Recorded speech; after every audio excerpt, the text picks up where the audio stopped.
ಯೋಂತಃ ಪ್ರವಿಶ್ಯ ಮಮ ವಾಚಮಿಮಾಂ ಪ್ರಸುಪ್ತಾಂ ಸಂಜೀವಯತ್ಯಖಿಲಶಕ್ತಿಧರಸ್ವಧಾಮ್ನಾ ಅನ್ಯಾಂಶ್ಚ ಹಸ್ತಚರಣಶ್ರವಣತ್ವಗಾದೀನ್ ಪ್ರಾಣಾನ್ನಮೋ ಭಗವತೆ ಪುರುಷಾಯ ತುಭ್ಯಂ.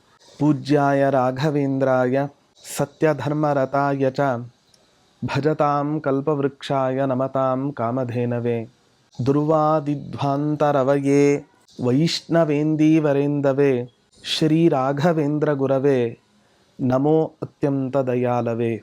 ತಪಸ್ವಾಧ್ಯಾಯ ಶುಶ್ರೂಷಾ ಕೃಷ್ಣ ಪೂಜಾರತಂ ಮುನಿಂ ವಿಶ್ವೇಶಮಿಷ್ಟದಂ ವಂದೇ ಪರಿವ್ರಾಟ್ ಚಕ್ರವರ್ತಿನಂ.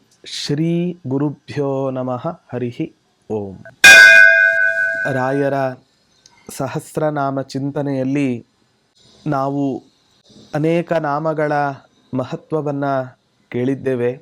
ಇವತ್ತಿನ ದಿನ ಕೃಷ್ಣಾವಧೂತರು ರಾಯರ ಔದಾರ್ಯವನ್ನು ಸಾರ್ತಕ್ಕಂತಹ ಒಂದು ನಾಮ ಓಂ ತಂಡುಲದಾಯ ನಮಃ.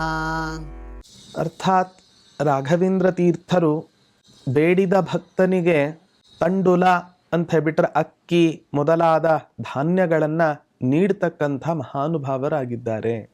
ರಾಯರು ಕಲ್ಪವೃಕ್ಷ ಅಥವಾ ಕಾಮಧೇನು ಅಥವಾ ಚಿಂತಾಮಣಿ ಎಲ್ಲ ಹೆಸರೂ ಕೂಡ ಇವತ್ತಿನ ದಿನ ರಾಘವೇಂದ್ರ ತೀರ್ಥರಲ್ಲಿ ಸಮನ್ವಯ ಆಗತ್ತೆ.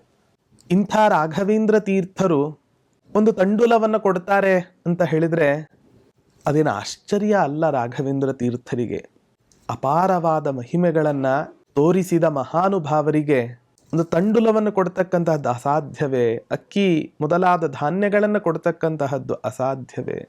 ಯಾಕೆ ತಂಡುಲವನ್ನು ಕೊಡ್ತಾರೆ? ಉಪನಿಷತ್ತು ಹೇಳುತ್ತೆ, ಕಲೌ ಅನ್ನಗತ ಪ್ರಾಣಾಹ ಅಂತ ಹೇಳುತ್ತೆ. ಕಲಿಯುಗದಲ್ಲಿ ಪ್ರಾಣ ಅನ್ನದಲ್ಲಿ ಇರುತ್ತೆ ಅಂತ. ಹಾಗಾಗಿ ಒಬ್ಬ ಹಸಿದಂತಹ ವ್ಯಕ್ತಿ ಬಂದಾಗ ಲಕ್ಷಗಟ್ಟಲೆ ದುಡ್ಡಿಟ್ರೆ ಏನ್ ತಾನೇ ಪ್ರಯೋಜನ? ಆ ದುಡ್ಡನ್ನ ತಿನ್ಲಿಕ್ಕೆ ಸಾಧ್ಯ ಉಂಟ ಇವತ್ತಿನ ದಿನ?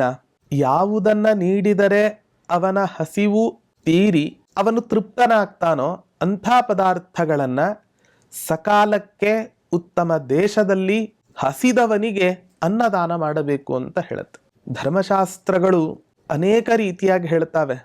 ಬೇರೆ ಬೇರೆ ದಾನಗಳಿಗೆ ಸತ್ಪಾತ್ರರನ್ನ, ಶ್ರೋತ್ರಿಯರನ್ನ, ಯೋಗ್ಯರನ್ನ ಹುಡುಕಿಕೊಂಡು ಹೋಗಿ ದಾನವನ್ನು ಕೊಟ್ಟಾಗ ಮಾತ್ರ ಫಲ ಕೊಡುತ್ತೆ ಅಂತ. ಅನ್ನದಾನಕ್ಕಾಗಬೇಕಾದ್ರೆ ಸತ್ಪಾತ್ರ ಅಥವಾ ಕೆಟ್ಟ ವ್ಯಕ್ತಿ ಅಂತ ನೋಡ್ಲಿಕ್ಕೆ ಇಲ್ಲ ಅಂತ. ಯಾರು ಅನ್ನದಾನಕ್ಕೆ ಯೋಗ್ಯನಾದವನು ಅಂತ ಧರ್ಮಶಾಸ್ತ್ರಗಳು ವಿಚಾರವನ್ನ ಮಾಡ್ತಾ ನಮ್ಮ ಮುಂದೆ ತೆರೆದಿಡ್ತಾವೆ.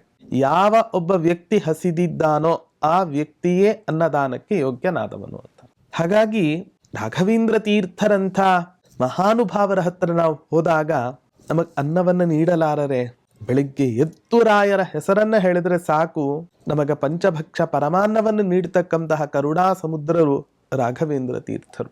ಇವತ್ತಿಗೂ ಕೂಡ ನೋಡಿ, ರಾಯರ ಸನ್ನಿಧಾನಕ್ಕೆ, ರಾಯರ ಮಠಗಳಿಗೆ ನಾವು ಹೋದ್ವಿ ಅಂತಾದ್ರೆ ಅಲ್ಲಿ ಪ್ರಸಾದವನ್ನು ಕೊಡ್ತಾರೆ.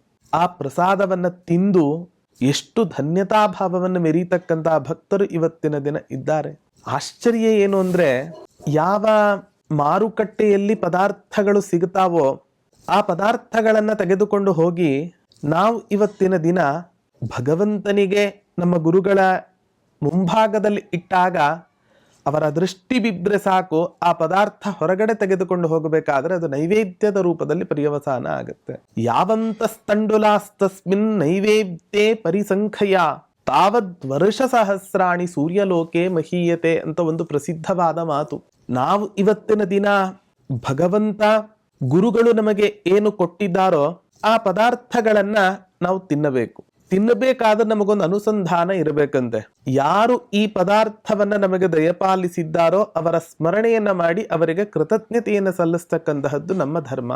ಹಾಗಾಗಿ ಕೆರೆಯ ನೀರನ್ನು ಕೆರೆಗೆ ಚೆಲ್ಲಿ ಎನ್ನುವ ಮಾತಿನಂತೆ ಭಗವಂತನ ಅನುಗ್ರಹದಿಂದ ಪ್ರಾಪ್ತವಾದ ಈ ಪದಾರ್ಥಗಳನ್ನ ಪರಮಾತ್ಮನಿಗೆ ಶ್ರೀಕೃಷ್ಣಾರ್ಪಣಮಸ್ತು ಅಂತ ನಾವು ಸಮರ್ಪಣೆಯನ್ನ ಮಾಡಿದರೆ ಆ ಪದಾರ್ಥಗಳಲ್ಲಿ ಎಷ್ಟು ಧಾನ್ಯಗಳು ಇರುತ್ತೋ, ಯಾವಂತಸ್ತಂಡುಲಾಸ್ತಸ್ಮಿನ್ ಅಕ್ಕಿಯಿಂದ ಅನ್ನವನ್ನ ಮಾಡಿದಾಗ ಆ ಅಕ್ಕಿ ಕಾಳುಗಳು ಎಷ್ಟು ಇರ್ತಾವೋ ಅಷ್ಟು ವರ್ಷಗಳ ಪರ್ಯಂತ ಸೂರ್ಯಲೋಕದಲ್ಲಿ ದೇವತೆಗಳಿಂದ ಗೌರವಕ್ಕೆ ಪಾತ್ರನಾಗ್ತಾನೆ, ಅನೇಕ ಉತ್ತಮ ಸುಖಗಳಿಗೆ ಸುಖವನ್ನು ಹೊಂದುತ್ತಾನೆ ಅಂತ ಹೇಳಿ ಪುರಾಣ ವಾಕ್ಯವೂ ಕೂಡ ನಮಗೆ ಇವತ್ತಿನ ದಿನ ತಿಳಿಸ್ತಾ ಇದೆ. ಹಾಗಾಗಿ ಪ್ರತಿಯೊಬ್ಬ ಮನುಷ್ಯ ಇವತ್ತಿನ ದಿನ ಈ ಜಗತ್ತಿನಲ್ಲಿ ಬದುಕ್ತಾ ಇದ್ದಾನೆ ಅಂತ ಹೇಳಿದ್ರೆ ಅನ್ನ ಮೂಲಂ ಹಿ ಜೀವನಂ. ಅನ್ನ ಇದ್ರೆ ಅವನು ತನ್ನ ಜೀವನವನ್ನ ನಡೆಸಲಿಕ್ಕೆ ಸಾಧ್ಯ, ಹೊರತು ಅನ್ನ ಇಲ್ಲದೇ ಇದ್ದ ಪಕ್ಷದಲ್ಲಿ ಜೀವನವನ್ನ ನಡೆಸಲಿಕ್ಕೆ ಸಾಧ್ಯ ಇಲ್ಲ. ಅದ್ಯತೇತ್ತಿ ಚ ಭೂತಾನಿ ತಸ್ಮಾತ್ ಅನ್ನಂ ತದುಚ್ಯತೆ ಅಂತ ಉಪನಿಷತ್ತಿನ ಆ ಭಾಷ್ಯ ಬರಿಬೇಕಾದ್ರೆ ಆಚಾರ್ಯರು ಕೂಡ ನಮಗಿದನ್ನ ತಿಳಿಸಿಕೊಡ್ತಾರೆ. ಹಾಗಾಗಿ ಅನ್ನ ಇಲ್ಲದ ಪ್ರಾಣ ಜೀವನ ನಮ್ಮದು ಯಾವತ್ತೂ ಕೂಡ ಆಗ್ಲಿಕ್ಕೆ ಸಾಧ್ಯ ಇಲ್ಲ. ಯಾವಾಗ ನಮಗ್ ಅನ್ನದ ಮೇಲೆ ದ್ವೇಷ ಉಂಟಾಗತ್ತೋ, ತಿನ್ನುವ ಅನ್ನದ ಮೇಲೆ ಯಾವಾಗ ನಮಗೆ ದ್ವೇಷ ಉಂಟಾಗತ್ತೋ ಆಗ ನಮಗೆ ಮರಣ ನಿಶ್ಚಯ ಅನ್ನೋದನ್ನ, ಮರಣ ಶೀಘ್ರವಾಗಿ ನಮಗೆ ಮರಣ ಪ್ರಾಪ್ತಿ ಆಗುತ್ತೆ ಅಂತ ನಾವು ಅರಿತುಕೊಳ್ಳಬೇಕು. ಹಾಗಾಗಿ ಕಲ್ಪವೃಕ್ಷರಾದ ರಾಘವೇಂದ್ರ ಗುರು ಸಾರ್ವಭೌಮರು ಇವತ್ತಿನ ದಿನ ಮಠಕ್ಕೆ ಹೋಗುವ ಅಥವಾ ಮನೆಯಲ್ಲೇ ಅವರನ್ನ ಆರಾಧನೆ ಮಾಡತಕ್ಕಂಥ ಎಲ್ಲಾ ರೀತಿಯಾದಂತಹ ಭಕ್ತರಿಗೂ ಕೂಡ ರಾಘವೇಂದ್ರ ತೀರ್ಥರು ಅನ್ನವನ್ನ ಕೊಡ್ತಾ ಇದ್ದಾರೆ. ಈ ಮೂಲಕ ಎಲ್ಲರ ಜೀವನದ ಭಾರವನ್ನು ಹೊತ್ತುಕೊಂಡಂಥ ಮಹಾನುಭಾವರು ಗುರುಗಳು ಆಗಿದ್ದಾರೆ ಅನ್ನೋದನ್ನ ನಾವು ಅರ್ಥ ಮಾಡ್ಕೋಬೇಕು. ಇದರ ಮೂಲಕ ನಮಗೊಂದು ಸಂದೇಶ ಕೊಡ್ತಾ ಇದ್ದಾರೆ ರಾಯರು.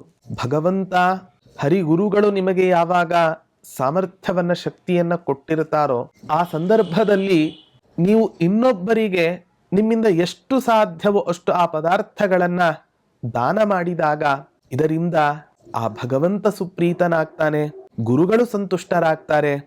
ಭಾಗವತದ ನವಮ ಸ್ಕಂಧದಲ್ಲಿ ಒಂದು ಮಾತು ಬರುತ್ತೆ. ಅಂಬರೀಷ ಮಹಾರಾಜ ರಾಜ್ಯವನ್ನ ಆಳ್ತಾ ಇರಬೇಕಾದ್ರೆ ಹೇಗಿದ್ದ, ವಿಪ್ರ ದೇವ ಪ್ರಸಾದತಃ ಅಂತ ಒಂದು ಮಾತನ್ನ ಬಳಸ್ತಾರೆ ವ್ಯಾಸರು. ಜೀವನದಲ್ಲಿ ನಾವು ಒಳ್ಳೆ ರೀತಿಯಿಂದ ಇರಬೇಕು ಅಂತಾದ್ರೆ ಬ್ರಾಹ್ಮಣರ ಅನುಗ್ರಹ, ಅರ್ಥಾತ್ ಹಿರಿಯರ ಗುರುಗಳ ಅನುಗ್ರಹ ಹಾಗೆ ದೇವತೆಗಳ ಅನುಗ್ರಹ ನಮಗೆ ಜೀವನದಲ್ಲಿ ಅತ್ಯಂತ ಅವಶ್ಯವಾಗಿ ಬೇಕು. ಹಾಗಾಗಿ ನಾವು ಕೂಡ ನಮಗೆ ಸಾಮರ್ಥ್ಯ ಇದ್ದಷ್ಟು ಈ ಪದಾರ್ಥಗಳನ್ನು ದಾನ ಮಾಡಬೇಕು ಅನ್ನೋದನ್ನ ಸೂಚ್ಯವಾಗಿ ನಮಗೆ ಕೃಷ್ಣಾವಧೂತರು ಇಲ್ಲಿ ತಿಳಿಸ್ತಾ ಇದ್ದಾರೆ ಅನ್ನೋದನ್ನ ನಾವು ಚಿಂತನೆ ಮಾಡಬೇಕು.